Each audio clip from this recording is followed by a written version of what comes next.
મારું રોહિત શંભુભાઈ રાદડિયા અને સાનિધ્ય 254 માં હું રહું છું અને સોસાયટીને લગતા પ્રોબ્લેમ છે એટલે અમે અહીંયા રજૂઆત કરવા આવ્યા છીએ. સોસાયટી સાનિધ્ય 254 સ્પીડવેલ પાર્ટી પ્લોટ પાસે. એની રજૂઆત એ છે કે અમે 130 પરિવારો રહીએ છીએ ત્યાં.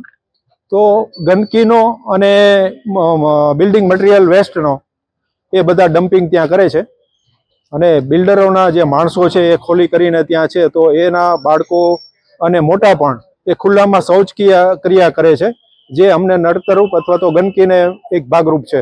એ તો માણસો એના બિલ્ડરોના જે માણસો રહે છે એના દ્વારા આ કમિશનરમાં રજૂઆત કરેલી કોર્પોરેશનમાં, પણ એ તો ઘણી વખત કરેલી, પણ એ લોકોનું એવું છે કે અમારા નિયમમાં નથી આવતું, એ તમે કલેક્ટરને રજૂઆત કરો. એટલે અમે કલેક્ટરને રજૂઆત કરવા આવ્યા છીએ. તો અમે તો બીજું આવા નાના પ્રશ્નો માટે થઈને કઈ ભૂખ હડતાલમાં કે એવું કઈ ઉતરવાની અમારો ઈરાદો નથી, પણ બીજી વખત રજૂઆત કરશું.